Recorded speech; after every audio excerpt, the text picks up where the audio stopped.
Hello friends, welcome back to Kurt Berglund's Baseball World, where it's April.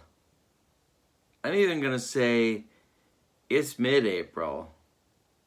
Okay, really late April, and I'm freezing. I am freezing. Not happy about that. No, I'm not. Really not happy. Okay. So today, we're going to do the first demo of Statis Pro Baseball using no FACs, absolutely none, and I think this is the only demo on YouTube that shows you Statis Pro. There's many that do, but this one is different because if you don't like FACs, or if you just want a different twist to the Statis Pro Baseball game, might be for you. So I want to show you what I've got going here, and then we're going to walk through how to do it. I've started into the game. We are 3 innings. My friends, there's 3 kinds of people in the world: those that can do math and those that can't. We're 3 innings into this ball game, and I want to show you a few things on my scorecard, look at the cards a little bit, and then roll some dice. So here we go. Thanks for joining me. All right, I've begun a replay of the 1983 Milwaukee Brewers season. So this is game 3, and the Brewers are at the California Angels. So I've got Charlie Moore here up at bat. It'll be Moore, Gantner, and Yost. I'm going to roll. Now, usually, there's 5 dice that are needed to do this. You need 3 D6s, 1 a different color. And then you need your 2 D8s. D8 dice, this is what they look like. All right. Now, if you're going to roll these, to save time, make the game go a little quicker, I roll all 5 at once. I'm a rebel, I know. But for the purposes of the demo, I'm going to do them separately. Let's turn the lights on at the ballpark and see if we can't see things a little better. All right, so now, maybe that's too bright. Good. Okay, so now we're going to roll these. Now this will tell us which card to look at. All right, so we've got a 5. If this was a 1, we would do an error check. If it was a 6, we'd have to pull in a couple of different charts. But if it's 2, 3, 4, or 5 on your different colored die, you don't worry about it. Just set that to the side, and now we have a 4. All right, so we're looking at the PB number of the pitcher. Let's look at that up close here. Mike Witt's PB numbers are 2 through 6. What that tells you is if the 2 dice add up to a total of 2 through 6 inclusive, then we're going to use his card. Well, they do. It's a 4. So now we're going to roll our 2 D8s, and we're going to look at our outcome on the pitcher's card. All right, here we go. We got a 77 on our D8s. All right, so that falls into Mike Witt's out range. Now we need to know what kind of out is it. Well, the first thing we need to see is what kind of batter Charlie Moore is. And insert your own joke here. Believe me, I have. RN, registered nurse, is a righty with neutral power, is actually what we're supposed to believe here. RN, so that tells us what column we're going to look at. This is our page that gives us all. This is the single chart that really is a lot of what you're going to need. Almost all of what you're going to need to be able to do this with dice. So we have an out chart with nobody on base and RN here. All right, so we're going to re-roll our random numbers. And we're going to get a total of 84. We look at our RN column, we go down to where we find 84, and if it's an F9, which in our particular case is a flyout to Bobby Clark in right field. And there's one gone in the fourth. Let's do another one. Jim Gantner at the plate. We're going to roll these separately again. All right, we have a number between 2 and 5, so we don't worry about this die right now. We add these together, we have a total of 5. 3 and 2 make 5. That falls in the PB range of Mike Witt. So now we're going to roll these random dice, or these, we get a random number, and apply it to Mike Witt's card. We have a 27 for our random number, and we look on his card, and we see that the 27 falls in the K range. All right, and that means, of course, that Jim Gantner has struck out. This is strikeout number 5. I always denote how many they've got going in the game with a little sub 5 there, and we keep going. Now it's Ned Yost, your favorite Royals manager and mine, but not your favorite Brewer manager nor mine. All right, here we go. We have a number between 2 and 5 there, so now we're adding these together. We get a 7.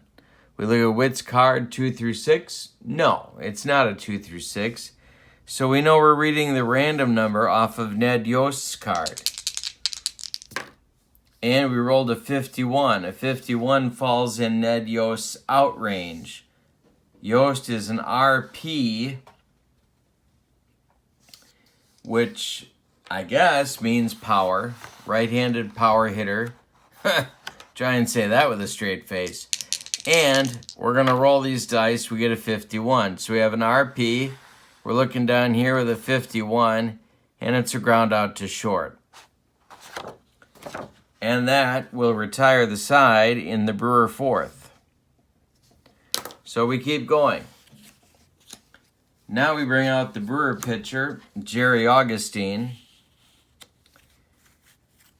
The Game 3 starter of the season in 1983, and I'm trying not to let that get in my head. It's going to be Lynn DeCinces and Reggie Jackson. All right, so we do the same thing.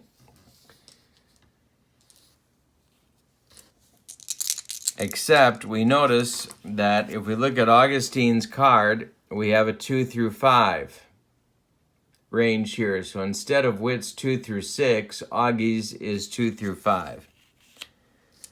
All right, so we're rolling. And we have a 6. Now, the 6 tells us on the different colored die that we could have a clutch defense chart play or a clutch batting chart play. But as these charts will tell us, and you can plainly see, for clutch defense or clutch batting, you use these only when there are men on base. So for this particular example, we will not be using that number. So we're going to forget the 6. We're just going to focus on the 2 white dice. Now we add these, we get an 11. That's way out of Jerry Augustine's range. So we're going to be reading Fred Lynn's card. It's a 33. And Lynn crushed it out of here. So Lynn just tied the game with a solo shot off a hanging meatball from Jerry Augustine. All right, now comes DeCinces. Augustine delivers the pitch. All right, we have a 2 through 5 there, so we're good. The 4 is between 2 through 5, and so that we know we're reading off Augustine's card. And we get a 22. That's a 1B8. So we get a single to center field for DeCinces, and we have another runner on. Now, one of the things about Statis Pro that you have to keep track of is your pitcher endurance, but it's not like any other game that I can think of off the top of my head, although there's probably others that have it. You have a number for each pitcher: starting rating, relief rating. You start, when you get to 13, that's his limit. How do you get there? Walks, errors, hit by pitch, runs scored, and hits. So if we count for Augustine, we have 1, 2, 3, 4, 5, because not only was there a hit, but there was a run scored. So I'm keeping tally marks on my score sheet for this. He's on his way to 13. He's not there yet, but he's on his way. Mike Witt, for his part, let's look at that for Mike Witt, has 1, 2, 3, 4, 5, 6, 7. All right, and so I'm keeping tally marks for Mike Witt, but now you'll notice on Mike Witt's card, his starting rating is 14. Augustine's is 13. So Witt's halfway there. Augustine is not quite halfway there. All right, so Reggie comes up. There is a, when you roll particular numbers, in this case, with a lefty-lefty matchup, if we would roll between 11 and 15 on the random number, that would be impacted negatively for Reggie by Augustine being a lefty. So there are splits in the game. All right, so Reggie's up. Rolling first is a 4, so we don't worry about it. A 6 is outside of Augustine's range, so we're on Reggie's card. It's a 74. That is on Reggie's out range. All right. We have DeCinces at first. Reggie is an LP. And we roll a 62. All right. So a 62 with a runner at first. A little hard to read from where you're at, so I'm going to try and bring it closer. 6-3 with a 1-2 in the parenthetical. All right, so the ball was hit to Robin Yount at shortstop. He throws to Cecil Cooper for the out. 1-2 means DeCinces goes from first to second base. Runner advances. Okay, so it's a 6-3 putout with DeCinces moving up. Now it's Ron Jackson, Papa Jack. All right, and Augustine delivers his pitch. It's a 9. The red number doesn't mean anything yet. We have a 5. That's a nothing. We have a 9, so that'll be on Jackson's card. And we have an 83, which is in Jackson's out range. Now we're going to roll for another random number and get a 32. Jackson is an RN, which means, of course, registered nurse. And the 32 is a grounder to Paul Molitor at third base. I'll bring it up here again so you can see clearly. The 32 range, ground ball to third. Now, we have DeCinces at second base. Renicky, what am I saying? And this tells us that DeCinces is going to hold on the grounder to Molitor, and Molitor makes the throw to Cooper for the out at first. 2 gone. And now Bobby Grich.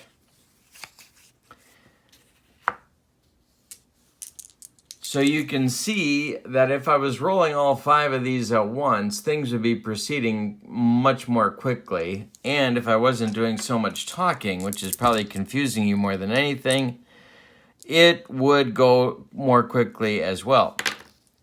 All right, so we have a 5. The The 3 plus 4 is a 7. That's outside of Augustine's range, so we're looking at Gritch's card.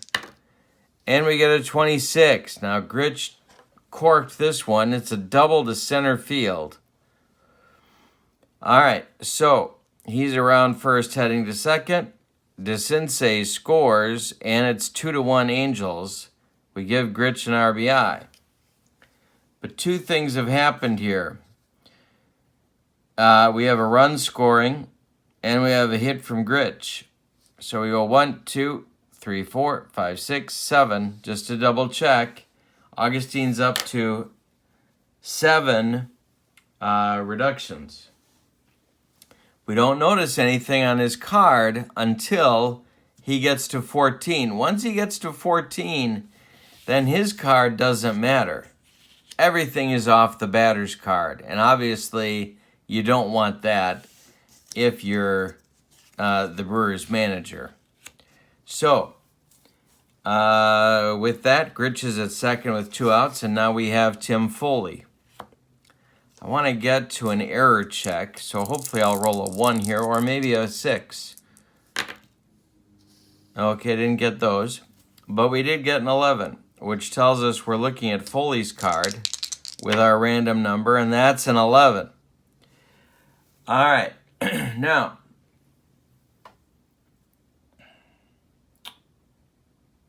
an 11, a 1BF is an infield single. So it's a 1 base advance. That brings up Bob Boone. It's possible that this is where your splits could come into play. For example, if Foley was a left-handed batter, he would have struck out. But with a left-handed pitcher on the mound and a right-handed batter up, an 11 is nothing, so we don't worry about that. All right, so the top of the order now, it's Brian. No, it's not. It's the bottom of the order. It's Bob Boone.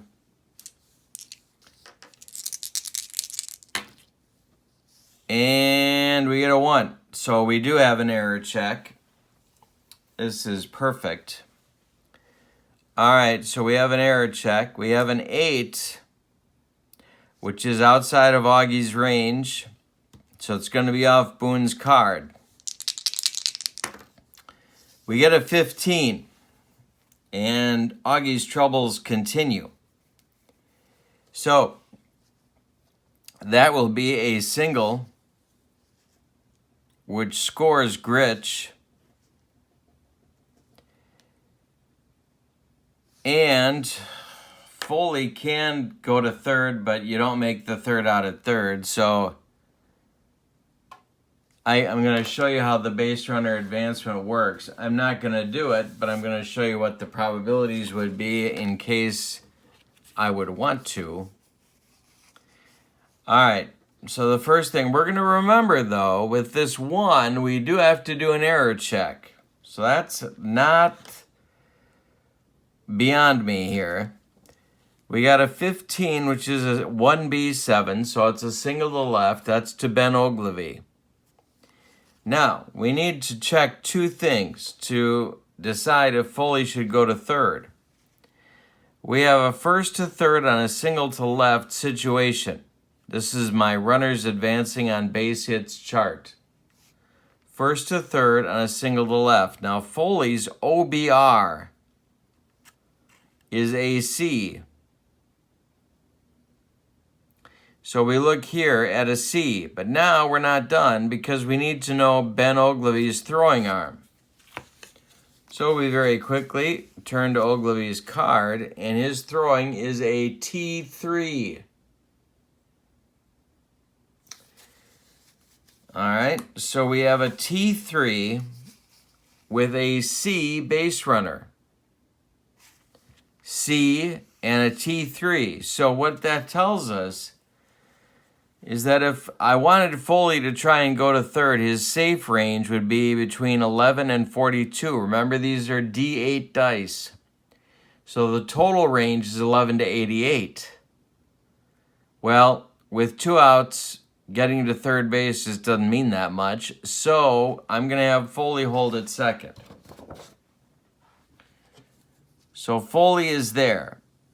Now, before anything else happens, we have to check on the error chance for Oglavi.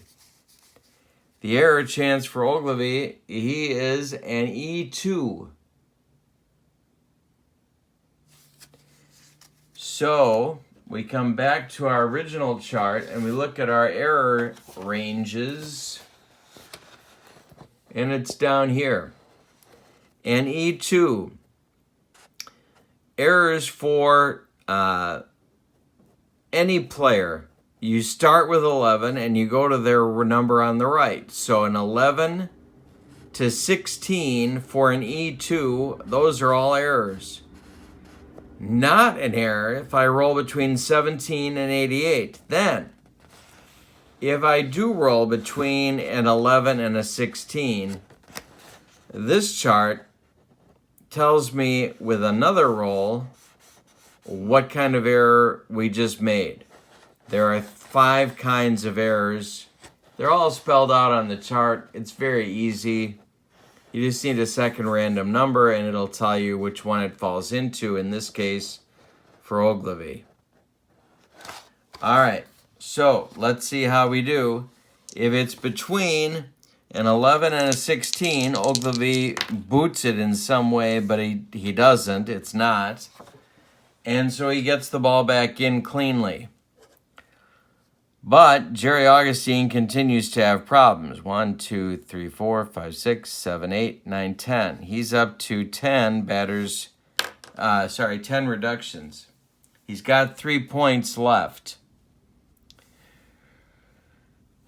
So, before things get totally out of hand, I'm going to get some action going in the bullpen, and I'm going to get Jim Slayton going. Now, Jim Slayton, notice, has no starting numbers.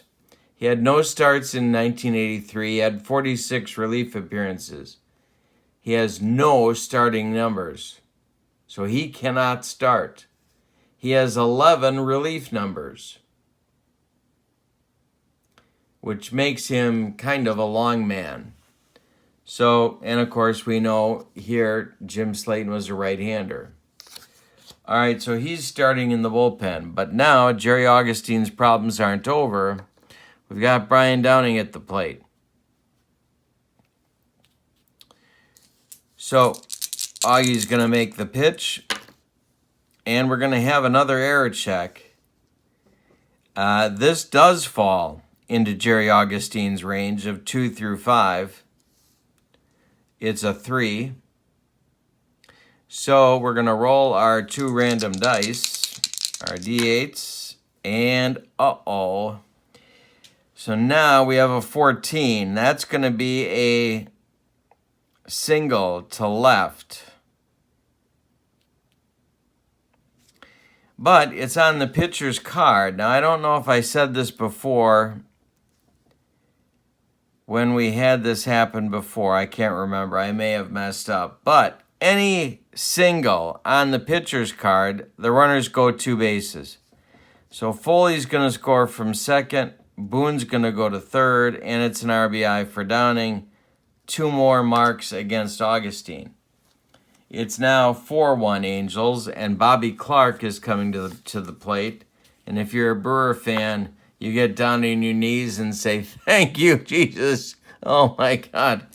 Okay, so Jerry Augustine making his next pitch to Bobby Clark and maybe facing his last batter. Oh, great. We got a 6. Okay. So now we get the other part of the dice roll, which is when a 6 is rolled. All right. When a 6 is rolled, we could get a clutch batting chart or a clutch defense chart, depending upon this combination of numbers. We get a clutch defense chart if these 2 numbers are 2 through 8. We get a clutch batting chart if it's 9 through 12. So clutch defense, 2 through 8, clutch batting, 9 through 12. Well, we look at this and we see that's clutch batting. So the only other chart you haven't seen, except for the hit and run and bunt chart, is these charts. And we're on clutch batting here because we have an 11. All right. Now, if it was clutch defense, we would re-roll. We'd take the kind of hitter Bobby Clark is, and I use the word hitter in its broadest possible sense. And he's an RN, so we would take we would roll our D8s and get a random number here and go across and see who gets a chance to make a clutch defensive play. That would be determined by this chart up here. But that's not what we rolled. We rolled an 11, and so we have a chance for Bobby Clark to be a clutch batter. It's the BD chart. So to use this chart, we need to know what Bobby Clark's clutch batter rating is. And as you might guess, it's a donut. Now, we have our range of 11 to 88. So we're going to see if Bobby's going to come through in the clutch.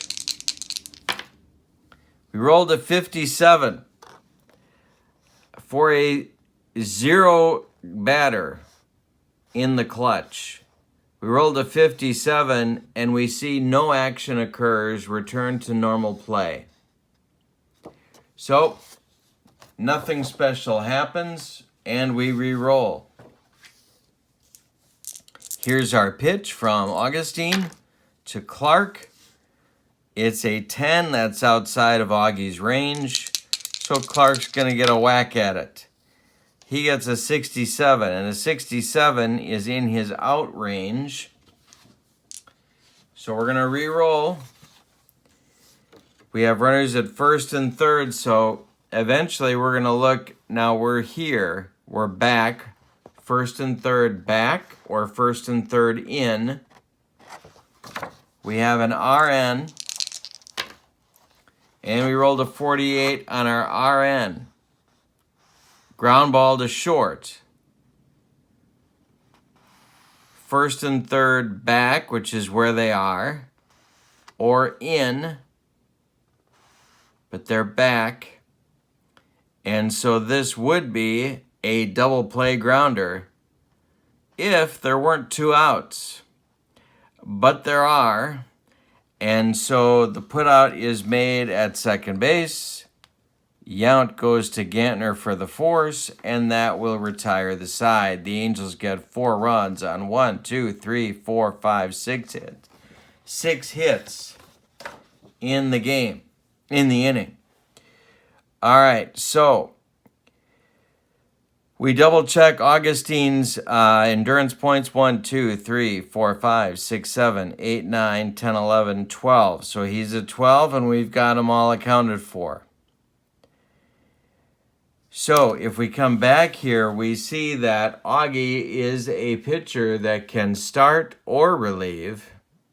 And his points, his hits and walks and all that good stuff he can give up are different depending upon the role that he plays. He had 7 starts in real life. He had 27 relief appearances. And, of course, he was left-handed. All right, so that's the basics. The only thing we haven't really done is the clutch defense chart, but we'll take a look at that in our next demo. This is getting you a start with a look at Statis Pro Baseball purely with dice. No fast action cards have been used. You got your 3D6s, one a different color, and your 2D8s, and you're ready to go. Hope this has been helpful. I'm going to put the link for all of the free Statis Pro materials that you can use to try out the game for yourself and more seasons than you could possibly want. Although there are a lot of variations on Statis Pro that you can buy, but you have to pay for those. The stuff I'm showing you is absolutely free and a great idea if you just want to try things out. That link will be in the description for this video. Don't forget to click like and subscribe to my channel and follow me on Twitter @KurtBerglund14. Thanks for being with me, my friends. We'll be back soon with more Statis Pro Baseball. Have a great day. So long, everybody.